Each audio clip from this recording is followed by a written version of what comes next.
नमस्कार। जैसा कि आपको पता है, प्रधानमंत्री मोदी पिछले 2 दिनों से उत्तर पूर्व राज्य के दौरे पर हैं और इस दौरे में एक महत्वपूर्ण क्षण तब आया जब सामरिक रूप से स्ट्रेटेजिकली कहा जाए एक बहुत ही इंपॉर्टेंट टनल सैला टनल यानी कहा जाए सैला सुरंग, जो कि अरुणाचल प्रदेश में सैला पास यानी सैला दर्रे पर है, का उद्घाटन किया गया। उद्घाटन तो भारत में हुआ सैला सुरंग का, लेकिन रंग जरूर चीन का उतर गया, क्योंकि सैला सुरंग तवांग जाने वाली रोड को सुगम बना देगा। आप इस मैप में आप थोड़ा सा, मैं इसको जूम कर दूं तो शायद आप देख सकते हैं। एक मिनट।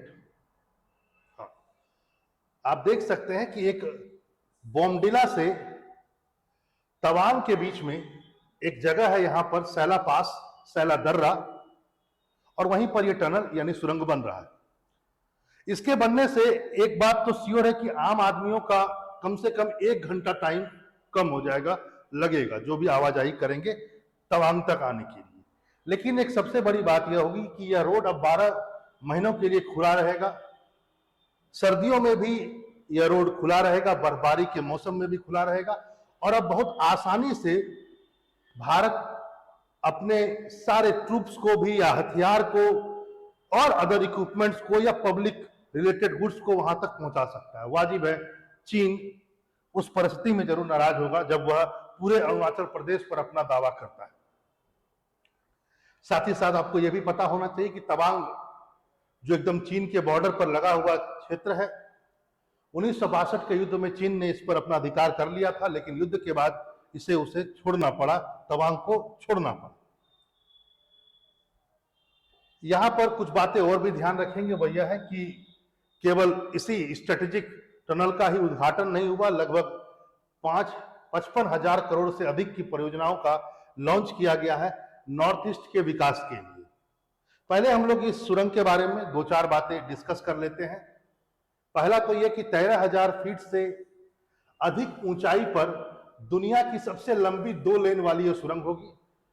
यहां पर क्या क्या शब्द को आपको नोट करना है। एक तो 13,000 फीट से अधिक ऊंचाई पर बनी कोई सुरंग नहीं है, ये बनी कोई 2 लाइन यानी 2 लेन की सुरंग है। ये सबसे मेन इंपॉर्टेंट चीज था। उद्देश्य क्या है? बालीपारा चिद्वार तवांग रोड पर बर्फबारी और भूस्खलन से उत्पन्न समस्याओं पर काबू पाना। एक टनल बन जाएगा, कुछ भी ऊपर होता रहे, आराम से हर मौसम में कनेक्टिविटी बनी रहेगी। सीमा सड़क संगठन, जो आपको पता ही है कि बीआरओ जो है, आजकल जितनी भी परियोजनाएं हमारे बॉर्डर एरिया में चल रही हैं, सब इसी के नेतृत्व में चलती हैं। जरूर इसको आप पढ़ें। याद रखें, इसमें जो टोटल परियोजना है, इस परियोजना में सैला सुरंग में 2 सुरंगें हैं और एक लिंक रोड है। ठीक है, दोनों को जोड़ने के लिए, यानी कि पहला और दूसरा जो टनल है, इसको जोड़ने के लिए एक लिंक रूट भी बनाया गया। यह भी एक टनल के फॉर्म में है।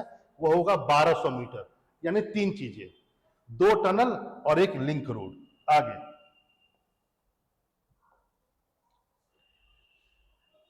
जैसा कि मैंने कहा, इसकी आधारशिला जो है वो फरवरी 2019 में ही प्रधानमंत्री मोदी के द्वारा रख दी गई थी। बहुत सारी बातें इसमें और भी है जो आप जान सकते हैं। इसमें 90 लाख से अधिक मानव घंटे की आवश्यकता पड़ी। 90 लाख से अधिक मानव घंटे की आवश्यकता पड़ी। 5 वर्षों से प्रतिदिन औसत 650 श्रमिक इसमें अपना योगदान देते रहे। और भी कुछ इसमें फैक्ट हैं, आप इसको चाहे तो स्किप भी कर सकते हैं। जैसे 71,000 metric ton cement, 5,000 metric ton steel, 800 metric ton विस्फोटक। आपको पता है टनल वगैरह बनाने के लिए विस्फोटकों की आवश्यकता पड़ती है। 5,000 मेट्रिक टन से भी ज्यादा इसमें, 800 मेट्रिक टन से भी ज्यादा इसमें विस्फोटक की आवश्यकता पड़ी। सैला सुरंग है, इसमें कई चीजें, अत्याधुनिक चीजों का इस्तेमाल किया गया है। जैसे सबसे पहला है jet fan ventilation. Jet fan ventilation अच्छा वेंटिलेशन उपलब्ध कराएगा, जेट टेक्नोलॉजी पर आधारित है। एक तो यह है।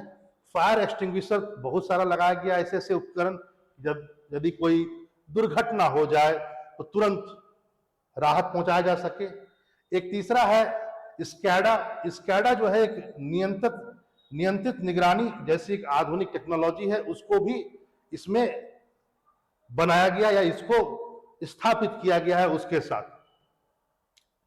एक बात जान लीजिए, जो स्कैडा जो मैंने अभी बोला इसके बारे में अब जान लीजिए कि स्कैडा जो है टेक्नोलॉजी जो है ये मेनली इंडस्ट्रियल कॉरिडोर में यूज होता है, इंडस्ट्रीज वगैरह यूज में होता है इंडस्ट्रियल प्रोसेसेस के लिए, लेकिन इसी का उपयोग इसमें भी किया गया है।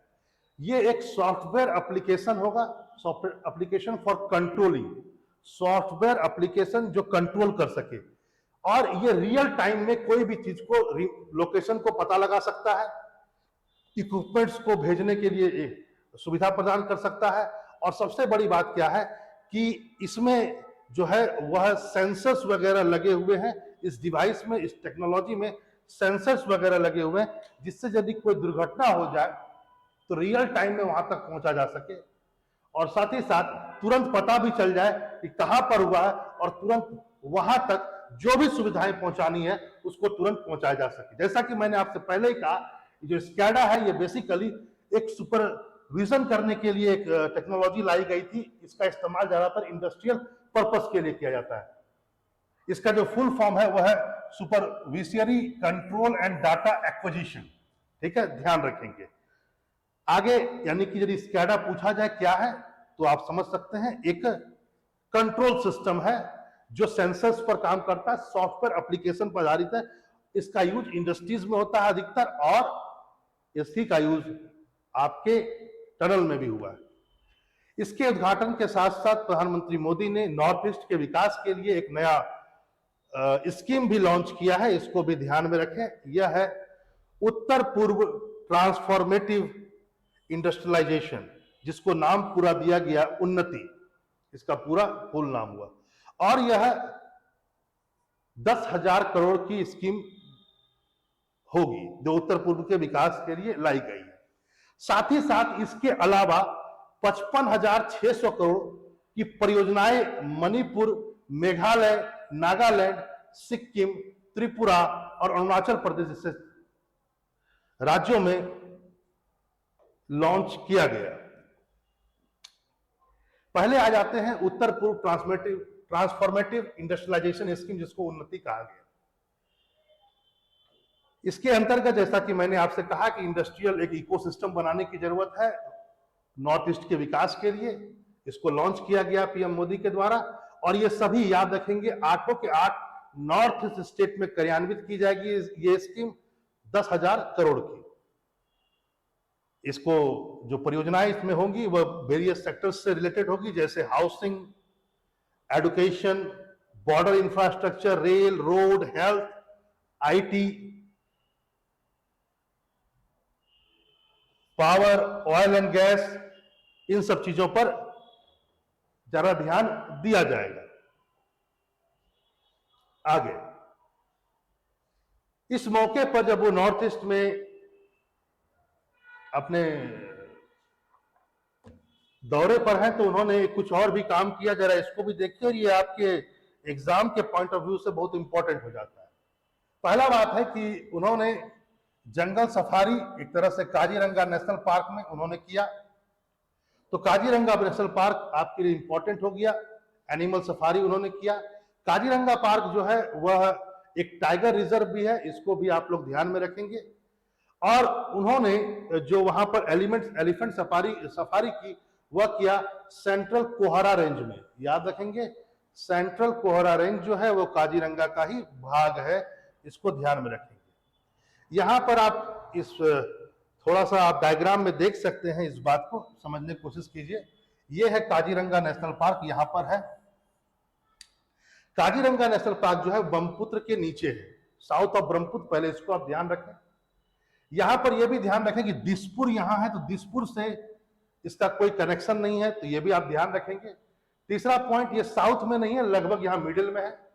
एक पॉइंट यह भी ध्यान रखेंगे कि पहले मानस है, उसके बाद ओरांग नेशनल पार्क है, उसके बाद काजीरंगा नेशनल पार्क है, इसको भी आप ध्यान में रखिएगा। बाकी इससे संबंधित जो भी चीजें होंगी उसको जरूर आप देखें, क्या क्या चीजें हो सकती है, कुछ बातें मैं और कह देता हूं। पहला चीज तो यह है कि हिमालय के ईस्टर्न बायोडायवर्सिटी जोन में, ये हॉटस्पॉट जोन में पड़ता है काजीरंगा। पहला point, eastern Himalaya hotspot zone में पड़ता है। गोलाघाट और नौगांव, याद रखेंगे, गोलाघाट और नौगांव, इन दोनों डिस्ट्रिक्ट में काजीरंगा नेशनल पार्क है। 1985 में इस पार्क को यूनेस्को ने अपने हेरिटेज में भी शामिल कर लिया है, तो आप ध्यान रखेंगे इसको, बात को। कुछ और बात भी देख लेते हैं। एक बात ये भी देखिए, काजीरंगा नेशनल पार्क, जैसे मैंने कहा 1985 में यूनेस्को ने इसको अपने हेरिटेज में शामिल किया, लेकिन टाइगर रिजर्व ये हो चुका था 2006 में। तो आप पूछेंगे सर नेशनल पार्क कब हुआ था? 1974 में भारत सरकार ने इसको नेशनल पार्क घोषित किया था। वैसे काजीरंगा जो पार्क है ये बहुत पुराना पार्क है। माना जाता है 1908 में by the recommendation of Mary Curzon. Curzon आपको पता है कि जो गवर्नर हुए थे भारत के, उनकी जो वाइफ थी मैरी कर्जन, जब वो उधर घूमने के लिए गई थी काजीरंगा के साइड में, तो उन्होंने राइनोस को बहुत कम देखा, तो उनको एक चिंता हुई, ऐसा लिखा गया है। और उसी के विकास के लिए उन्होंने एक रिकमेंडेशन दिया कि काजीरंगा में क्यों नहीं एक पार्क टाइप का बनाया जाए। तो माना जाता है कि मैरी कर्जन के कहने पर ही कर्जन ने 1908 में इसे एक पार्क बनाया। उसके बाद 1974 में हम लोगों ने इसे नेशनल पार्क का दर्जा दिया। 430 स्क्वायर किलोमीटर के एरिया में यह पूरा क्षेत्र फैला हुआ है। यहां पर कई टाइप की चीजें, जैसे एलिफेंट ग्रास है ना, मिडोज हैं, फिर यहां पर लैगून है, दलदली लैगून सब है, डेंस फॉरेस्ट भी है, और ये होम है, ये घर है 2200 से ऊपर भारतीय एक सिंघी गेड़ाओं की, यानी कि राइनोस की, वन हॉर्न राइनोस। और माना जाता है ये जो 2200 के आसपास वन हॉर्न जो राइनोस है, ये approximately 2/3 of the total population of the world है। मतलब विश्व का 2/3 से भी ज्यादा काजीरंगा में ही है एक सिंघी गेड़ा। अब आप समझ सकते हैं। कुछ अदर एनिमल्स भी हैं जो यहां पर पाए जाते हैं, जैसे कि काजीरंगा में आपको है ना हुल्लॉक गिब्बन भी मिलेगा, टाइगर तो मिलेगा ही, लोपार्ड भी मिलेगा, इंडियन एलिफेंट भी मिलेगा, सॉल्ट बियर भी मिलेंगे, sloth bear, wild water buffalo मिलेगा, डियर भी मिलेंगे जो स्वाम्पी लैंड में रहते हैं, इस टाइप की चीजें मिलेंगी। यहां पर ध्यान रखेंगे काजीरंगा में मेनली 4 टाइप के वेजिटेशन मिलते हैं, 4 टाइप के वनस्पतियां मिलती है। पहला क्या है जरा देखा जाए, एलुवियल, एलुवियल का मतलब है जलोढ़, एलुवियल इन अनडेटेड ग्रासलैंड, एक तरह से जलोढ़ ग्रासलैंड। दूसरा एलुवियल सवाना वुडलैंड, यानी कि जलोढ़ सवाना वुडलैंड। तीसरा tropical moist mix deciduous forest, यानी कि उष्ण कटिबंधीय पर्णपाती वन। और आगे है ट्रॉपिकल सेमी एवरग्रीन फॉरेस्ट, यानी कि उष्ण कटिबंधीय अर्ध सदाबहार वन भी यहां पर मिलते हैं। कुछ वृक्ष जो बहुत ही यहां पर इंपॉर्टेंट है जो मिलते हैं वह कुंभी, Indian gooseberry, cotton tree, elephant apple, ये कुछ फेमस है। एलिफेंट एप्पल आपसे पूछा जाए कि ये क्या है, तो एक प्रकार का वृक्ष है। कहां पाया जाता है एलिफेंट एप्पल? तो ये पाया जाता है आपका काजीरंगा में। तो ये सब चीजों का आपको ध्यान रखना है। यहां पर कुछ और भी बातें हैं, इनको भी आपको ध्यान में रखना होगा। वह यह है, इसी मौके पर उन्होंने अरुणाचल प्रदेश में दिबांग मल्टीपर्पज हाइड्रोलिक प्रोजेक्ट का भी लॉन्च किया है, फाउंडेशन स्टोन रखा है, शिलान्यास किया है। यह लोअर दिबांग वैली डिस्ट्रिक्ट में बनेगा, which would be built at a cost of लगभग 31,875 करोड़ रुपए का, and it will be highest dam structure in the country. यह सबसे ऊंचा डैम स्ट्रक्चर होगा भारत का, ऊंचा। यहां पर उन्होंने कुछ और नॉर्थ ईस्ट के विकास के लिए कुछ और भी बातें कही, जैसे एक यूनिटी मॉल, यहां पर यदि प्रश्न रखा जाएगा, फाउंडेशन स्टोन रखा गया है, शिलान्यास किया उन्होंने यूनिटी मॉल का, जो होगा नीलाकुती में।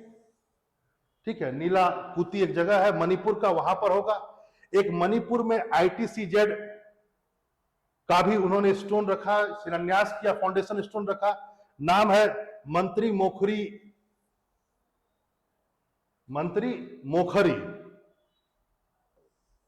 या मंत्री पुखरी, बेसिकली मुखरी नहीं कहा जाएगा, मंत्री पुखरी। ये एक जगह है। फिर 60 बेडों का एक हॉस्पिटल का भी उन्होंने मणिपुर में शिलान्यास किया, लेप जेल पथ में। लेप या लैंप जेल पथ, इंग्लिश में लैंप जेल पथ कहेंगे, हिंदी में लैंप जेल पथ भी कह सकते हैं। इसका भी उन्होंने शिलान्यास किया। फिर मणिपुर टेक्निकल यूनिवर्सिटी का भी फाउंडेशन रखा गया इम्फाल में। तो ये सब चीजों को भी आप ध्यान में रखेंगे। आगे इसी मौके पर एक महान योद्धा है, अहोम राजवंश के, अहोम साम्राज्य के लाचित बरफुकन,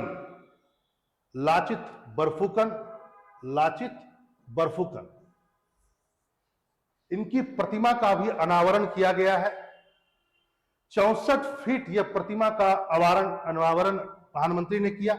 इनके बारे में, लाचित जी के बारे में जानना बहुत जरूरी है। वो यह है कि ये अहोम साम्राज्य के बहुत बड़े योद्धाओं और सेनापति माने जाते हैं। इन्होंने ढाका से आ रही एक सेना, जो मुगल सेना थी, जो राम सिंह के नेतृत्व में आ रही थी, ढाका यानी बंगाल के क्षेत्र से जो मुगल सेना आ रही थी चढ़ाई करने के लिए असम क्षेत्र में, जीतने के लिए असम क्षेत्र को, उसको उन्होंने 1971 में सराई घाट की लड़ाई, सराई एक रिवर है, वहीं पर इसका नाम पड़ा है, सराई घाट की लड़ाई जो 1671 में हुई थी।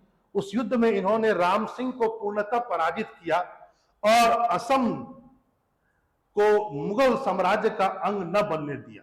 यह बात अलग है, कुछ बीमारी की वजह से 1672 में उनको अंततः उनकी मृत्यु हो गई। इस महान व्यक्तित्व की प्रतिमा का भी अनावरण इस अवसर पर मोदी जी ने किया। फिर मिलते हैं कुछ इंपॉर्टेंट फैक्ट पर हम लोग अगली क्लास में। नमस्कार।